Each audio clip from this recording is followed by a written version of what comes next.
USDD ndio kama unafanya hizo Land Rover. Nilikwambia nigga told nigga haka kaweke kwenye kompyuta. Hii password inatumika mara moja tu, muda mmoja tu. Ina maana kila unapotaka kuingia sijui ufanye sijui vya ndani vile vya ndani utaitishwa password. Na ukitishwa password utapewa hii seed code, utapewa hii. Sasa hiyo kitu unakuja unaandika hapa.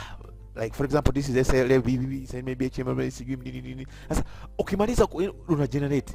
Hiyo password ambayo umepata inatumika muda huo tu. Haitatumika tena na hupasi kuwa kwenye internet. I told you nigga, sio hapo mmoja sijui mtegemee nani. Nigga fuck you, do it yourself man. So hii kitu kwa kama unafanya shughuli zako zile unakajua tu mwenyewe. Hamna haja sijui internet na nini, okay?